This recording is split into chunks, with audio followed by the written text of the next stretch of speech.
오늘 말씀의 제목은 흉터입니다. 어릴 적 명확한 꿈이 있었습니다. 저는 파일럿이 꼭 되고 싶어 했어요. 1995년 창공이라는 드라마가 있었는데 아시는군요. 거기에 나오는 파일럿이 너무 멋있어 보이는 거예요. 근데 단지 하늘을 나는 직업이라서가 아니라 어떤 적군으로부터 하늘을 지키는 그런 명예로운 자리가 그때 당시 참 의미 있게 다가왔었습니다. 그래서 그때부터 꽤 오랜 기간 이 파일럿을 향한 꿈을 놓치지 않고 지냈었습니다. 중학교에 들어가서는 구체적으로 어떻게 해야지 내가 파일럿이 되기 위해 어떤 공부를 해야 되고 또 어떤 고등학교와 대학을 가야 될지까지 알아봤었으니까요. 그러다 결정적으로 이 꿈을 포기하게 된 계기가 제 몸에 있는 흉터 때문이었습니다. 한 번은 친구의 자전거 뒷자리에 타서 신나게 달리다가 내리막길에서 그만 중심을 잃어버려서 넘어지게 되는데 발목이 바퀴 뒷바퀴 사이에 끼인 상태로 아스팔트에 무릎이 다 갈려버린 거예요. 꽤 깊게 상처가 나서 오랫동안 치료를 받았었는데 결국 상처가 제대로 아물지 못해서 500원짜리 동전만한 흉터가 무릎팍에 아주 깊게 새겨졌습니다. 파일럿은 중력을 거스리는 그런 직업이기에 큰 흉터가 있으면 조종사가 되기 어렵다라는 소식을 듣게 되고 그래서 결국 울면서 그 꿈을 포기했었던 기억이 있는데 지금도 가끔 이 무릎팍에 있는 흉터를 볼 때면 그때 당시 나름의 절망적이었던 기억이 떠오르곤 합니다. 우리 안에 남겨진 이 흉터는 다양한 의미의 기억으로 저장되어 있죠. 자식의 얼굴에 남긴 이 흉터를 볼 때면 부모는 그때 또 좀 조심할 걸, 좀 더 잘 챙길 걸 후회의 흔적으로 남게 되고 아내 아랫바에 남겨져 있는 커다란 기다란 이 흉터를 볼 때면 이것은 생명의 탄생이란 위대한 고통의 흔적이 되고 육체뿐만 아니라 마음의 흉터 역시 누군가에게는 더 열심히 살 수 있게 하는 계기가 될 것이고 또 반대로 누군가에게는 여전히 스스로를 결박하는 올가미 같은 흔적이 되겠죠. 오늘 말씀에 바울에게 다가온 이 흉터는 괴로움이었습니다. 바울은 그 어떤 때보다 지금 괴로워하고 있었습니다. 17절 말씀입니다. 같이 읽겠습니다.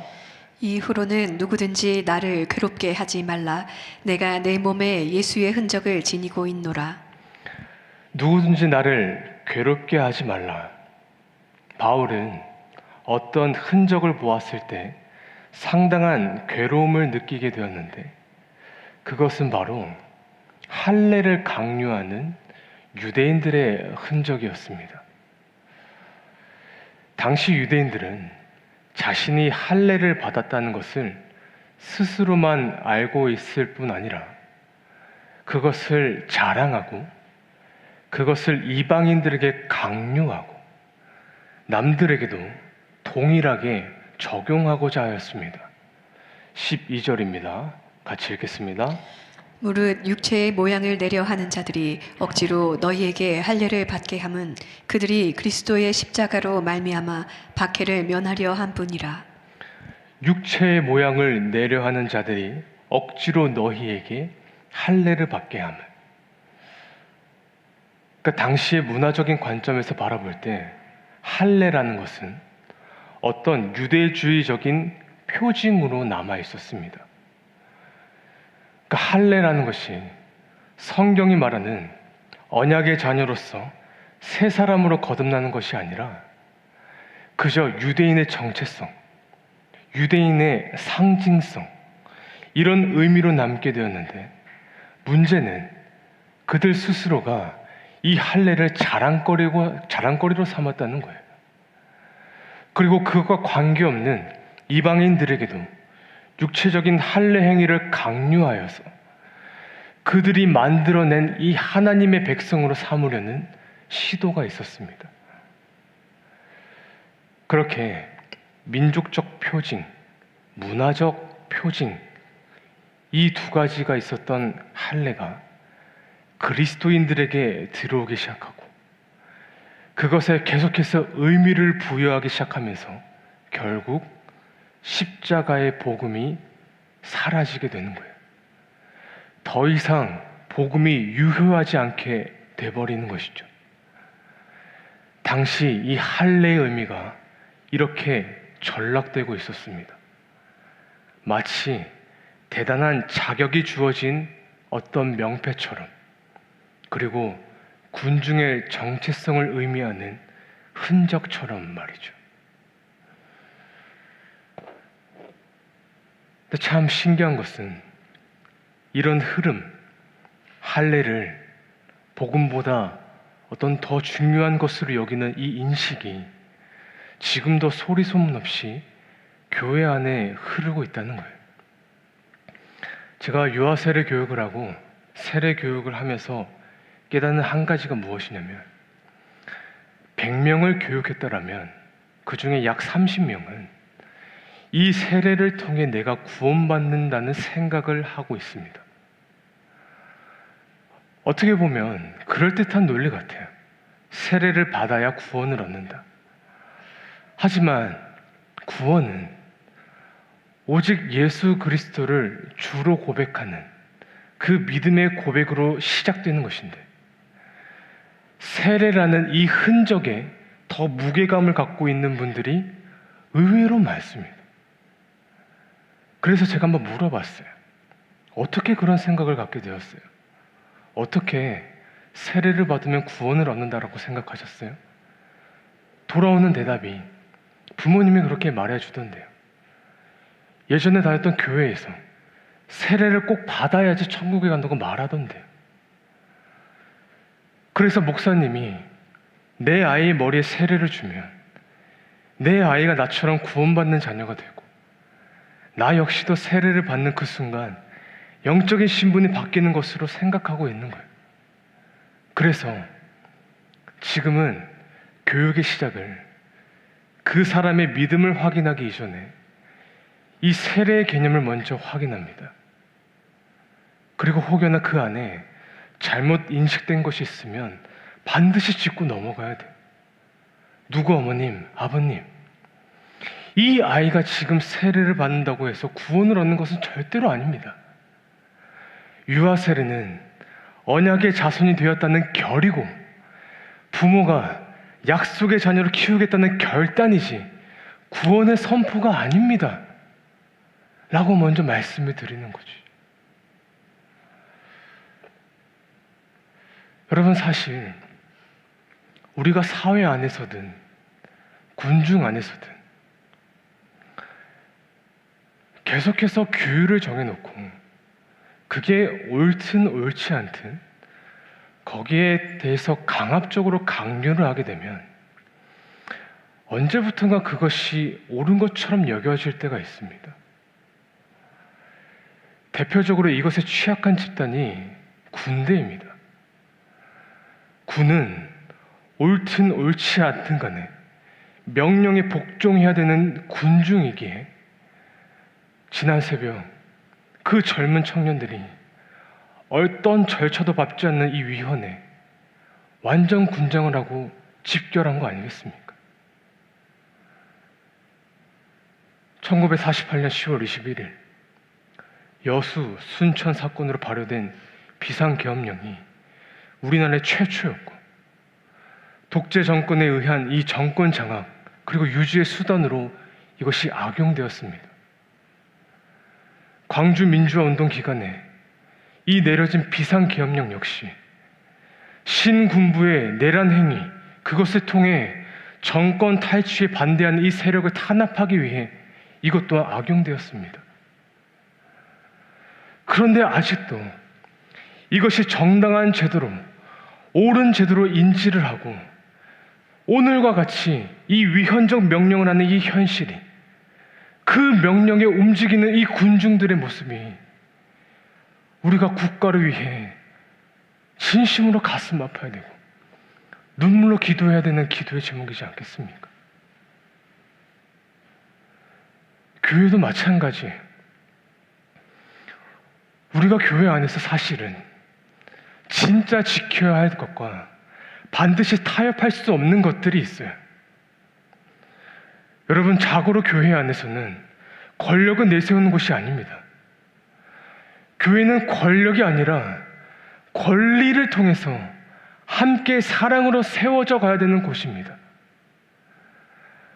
그것 외에도 이 세상의 문화적으로 계속해서 뭔가 그것이 옳다라고 주입되는 것이 교회 안에 존재하고 있다라고요. 우리가 이것을 근절해야 되고 주의해야 되는 것이죠. 그런데 오늘 이제 막 예수님을 믿기 시작한 이 이방인들의 상황이 이와 같았다는 거예요. 그들은 분명 예수님을 믿었을 때 십자가로 시작하였습니다. 그분의 사랑과 은혜에 감격하여서 시작하였어요. 그런데 소리 없이 들어와 있던 이 거짓 교사들이 계속해서 할례를 강요하고 가스라이팅을 하는 거예요. 너희가 믿고 있는 그 십자가가 전부인 것 같냐? 그것만을 믿음으로 여기냐? 너희들이 하는 그 회개면 그 안에 죄가 다 씻어질 것 같냐? 아니다. 틀렸다. 우린 표징이 있어야 된다. 거룩한 흔적이 있어야 된다.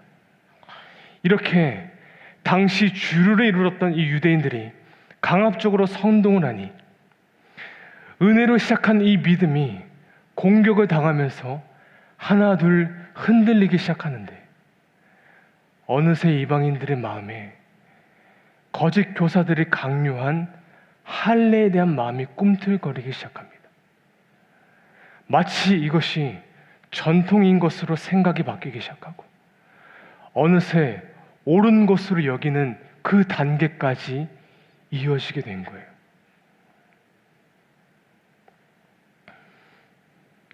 법보다 강한 것이 전통, 전통보다 강한 것이 문화라고 들었습니다.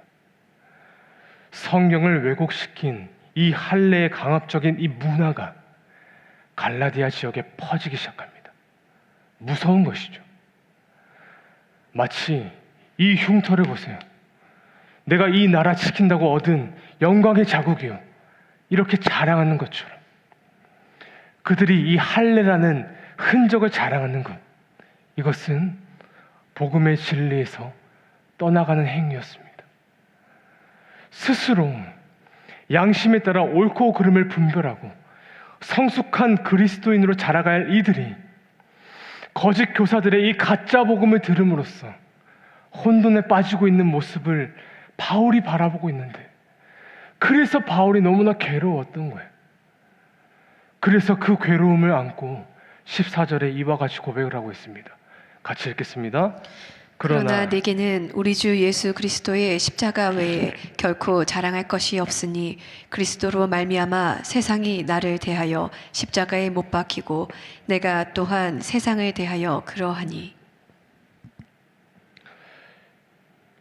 여러분, 내가 무언가를 자랑한다는 것은 그 반대의 것을 부끄러워한다는 말이기도 합니다. 예를 들자면 돈을 지나치게 자랑하는 사람은 과거 돈으로부터 초라했던 자신의 삶을 부끄러워합니다. 지나치게 자신의 권력을 내세우는 사람은 과거 사람들로부터 인정받지 못했던 경험이 부끄럽기에 더욱더 기승을 부리는 것이죠. 이 점에서 바울은 다시 한 번 더 선언하고 있습니다. 상호 간의 죽음을 선포하는 것입니다. 세상적인 기준에 대해서 너희가 자랑하는 것에 나는 죽었다. 그리고 반대로 너희가 나를 봤을 때 내가 마치 죽은 사람처럼 보이는 것처럼 외적인 어떤 것으로 나의 나됨을 증명하고 나의 의로움과 정당성을 증명하는 것로부터 나는 끝이 났다. 그러니 더 이상 허탄한 것, 마치 몸에 새겨진 이 흉터로 자랑질하는 것을 그만해라. 도대체 그런 걸로 무엇을 증명할 수 있으며 육체로 이루는 할례로 자랑한다면 그리스도께서 너에게 하신 일이 무엇이냐? 왜 이리 복음을 무의미한 것으로 만들고 있냐? 내게는 우리 주 예수 그리스도의 십자가 외에는 결코 자랑할 것이 없으니. 여러분, 이것이 오늘 우리의 마음에 새겨야 할 흔적입니다.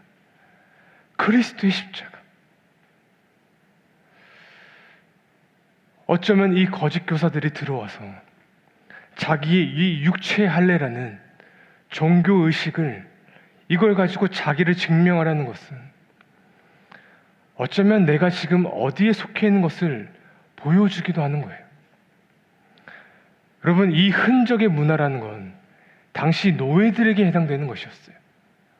노예들에게 타투를 새긴다거나 낙인을 찍는 방식으로 그 사람이 누구에게 속해 있는가를 보여주는 것이죠.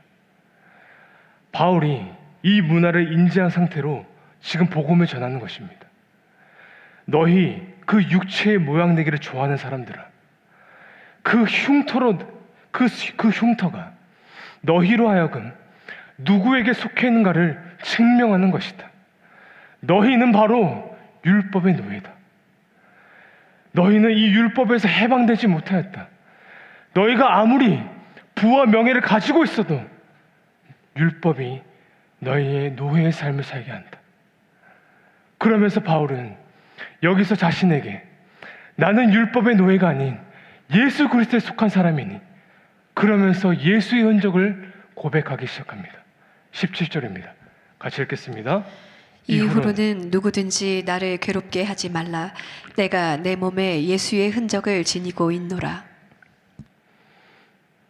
여러분, 바울이 자랑하고 있는 이 흔적은 사실 종류가 다른 흔적이었습니다. 육체의 모양 내기를 좋아했던 그 사람들이 자기 몸에 포피를 밴 이 할례 흔적을 갖고 자기의 정체성을 자랑했더라면, 바울은 나는 그런 거 자랑하지 않는다. 나는 내 속에 그리스도의 흔적, 그리스도 때문에 생긴 이 흔적만을 가지고 있다. 네, 그렇습니다. 그는 평생에 그 그리스도의 흔적만을 자랑하며 살아왔습니다. 그래서 갈라디아 직전에 이 고린도후서에서도 유대주의자들에게 바울은 이와 같이 자랑을 고백하고 있었습니다. 고린도후서 11장 21절에서 30절 말씀, 바울이 어떤 것을 자랑하고 있는지를 여러분 말씀을 통해 확인하시길 바랍니다. 제가 읽겠습니다. 부끄럽긴 하지만 우리는 너무 약해서 차마 그런 짓은 할 수 없음을 인정합니다. 그러나 누가 무엇을 자랑한다면 나도 어리석은 자랑을 좀 하겠습니다. 그들이 히브리 사람입니까? 나도 히브리 사람입니다. 그들이 이스라엘 사람입니까? 나도 이스라엘 사람입니다. 그들이 아브라함의 후손입니까? 나도 아브라함의 후손입니다. 그들이 그리스도의 일꾼입니까? 나를 정신병자로 보겠지만 나는 더욱 그렇습니다.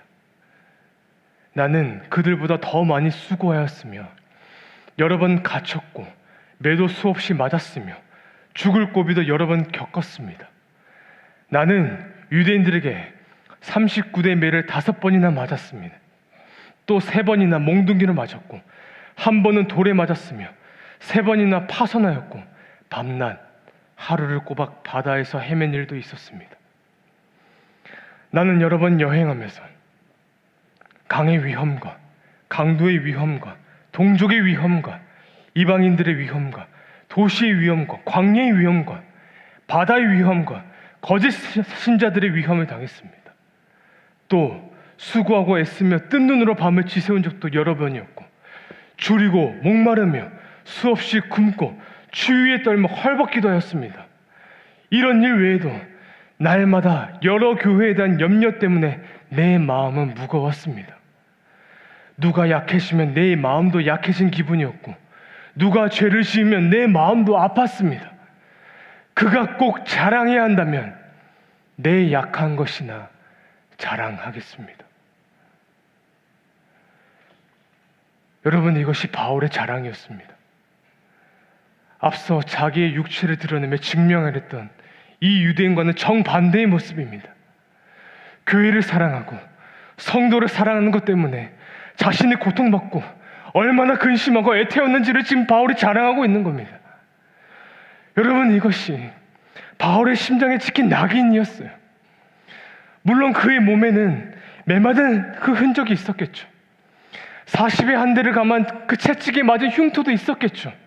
그러나 그 자체가 중요한 것이 아니라 그 마음 깊은 곳에 새긴 그 그리스도의 흔적, 내가 누구에게 속해 있나, 내가 누구의 종인가 하는 이 사실이 그 안에 분명히 새겨져 있었다는 사실입니다. 이 육체를 자랑하는 자들아, 율법의 노예들아, 그것이 중요한 것이 아니다. 나를 봐라.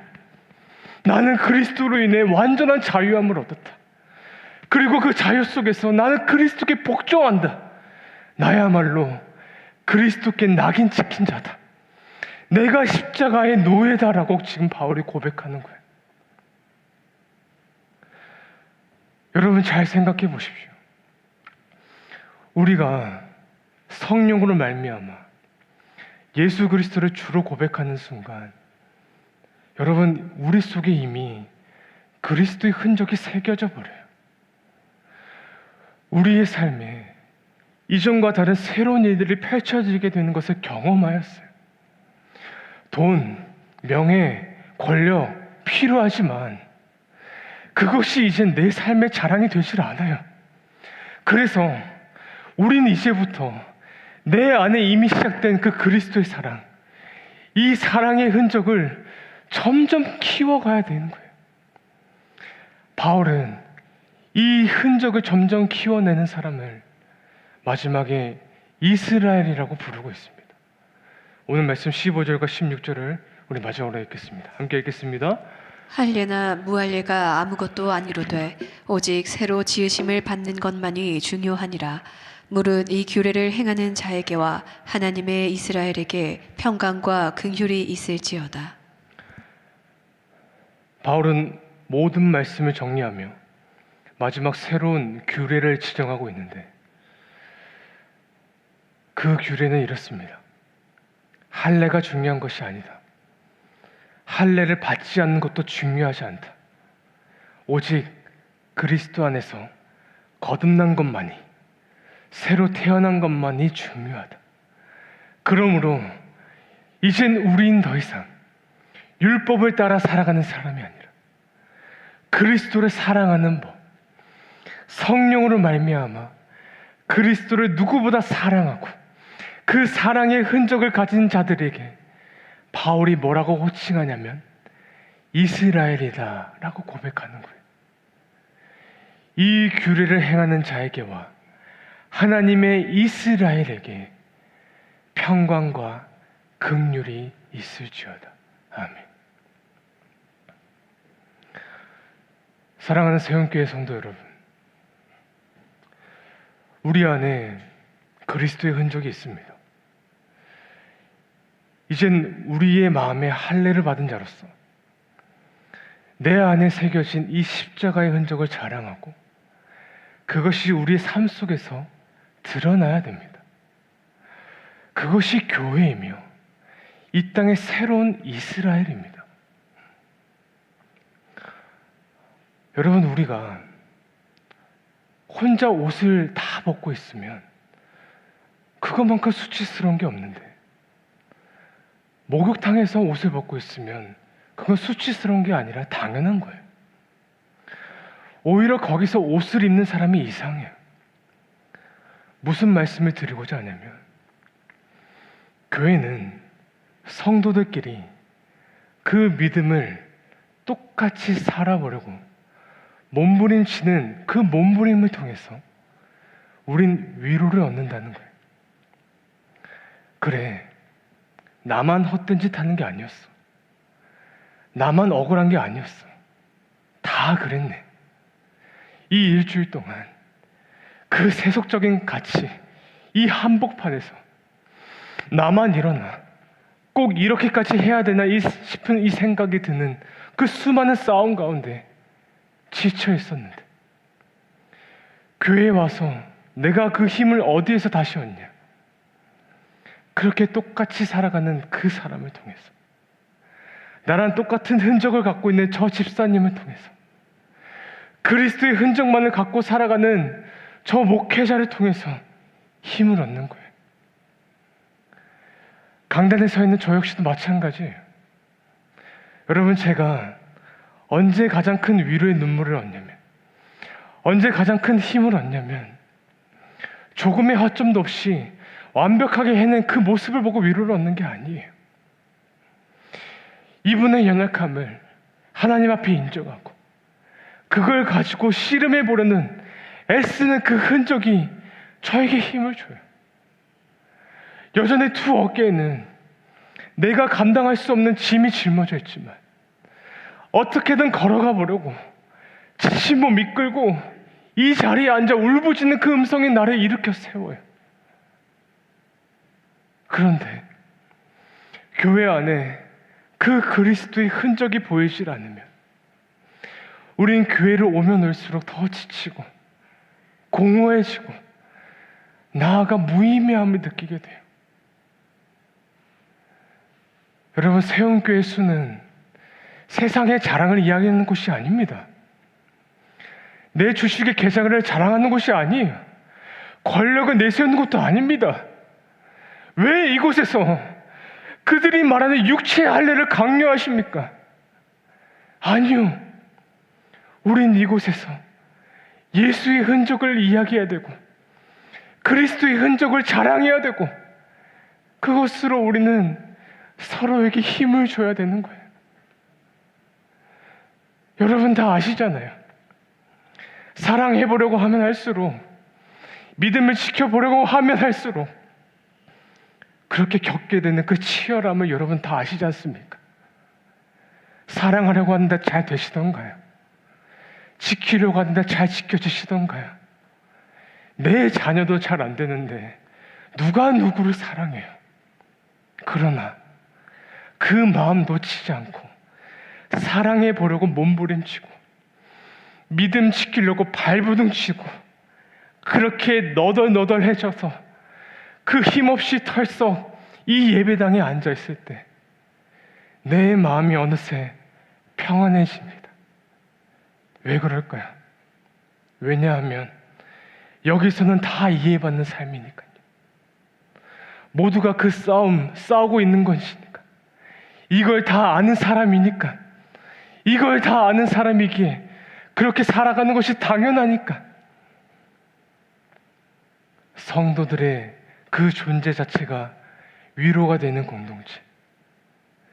모두가 그리스도의 흔적만을 자랑하는 공동체. 그것이 오늘 세움교의 흔적이 될 수 있기를 우리 주님의 이름으로 간절히 축원합니다. 우리는 예수 그리스도를 자랑하는 주님의 백성으로 삼아 주셨습니다.